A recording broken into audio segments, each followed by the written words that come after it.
মুসলমান ঘরে ছেলেরা যুবকেরা ও নবীর প্রেমিকেরা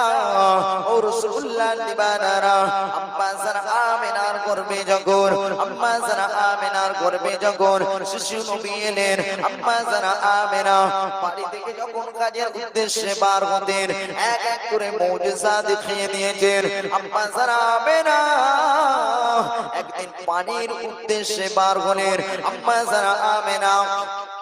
আম্মা জান আমিনা একদিন কুয়ায় পানি নিয়ে আসার উদ্দেশ্যে বার হলেন আম্মা জান আমিনা পানির কুয়ার কাছে গিয়ে দেখেন কুয়ার পানিটা অনেক নিচে নেমে গিয়েছে আম্মা জান আমিনা আম্মা জান আমিনা দেখে পানি অনেক নিচে নেমে গিয়েছে আম্মা জান আমিনা যদি হ্যাট হয়ে যদি নিচু হয়ে যদি পানি তোলে তাহলে আম্মা জান আমিনার কষ্ট হবে আল্লাহর নবী কষ্ট পাবে ও নবীর উম্মতেরা ও রাসূলুল্লাহর দিবানারা আমার আল্লাহ পাক রব্বুল আলামিন জানাতে লাগলেন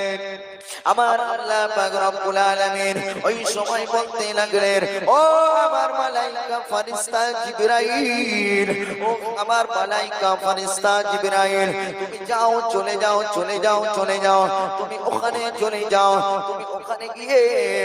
আর পানিটা তোলার ব্যবস্থা করো আর পানিটা যদি তোলার না ব্যবস্থা করো তাহলে আমার হাবিব আমার দোস্ত কষ্ট পাবে আমার হাবিব আমার বন্ধু যদি কষ্ট পায় আমি আল্লাহ পাক আমি সব সহ্য করতে পারি আমি আল্লাহ পাক আমি সব সহ্য করতে পারি কিন্তু আমি আল্লাহ পাক আমার হাবিবের কষ্টটা সহ্য করতে পারি না ও নবীর উম্মতেরা ও রাসূলুল্লাহর দিবানারা ও আমার নবীর আশিকেরা আম্মা জান আমিনা তখন দেখেন পানি কুয়ার উপরে উঠে গিয়েছে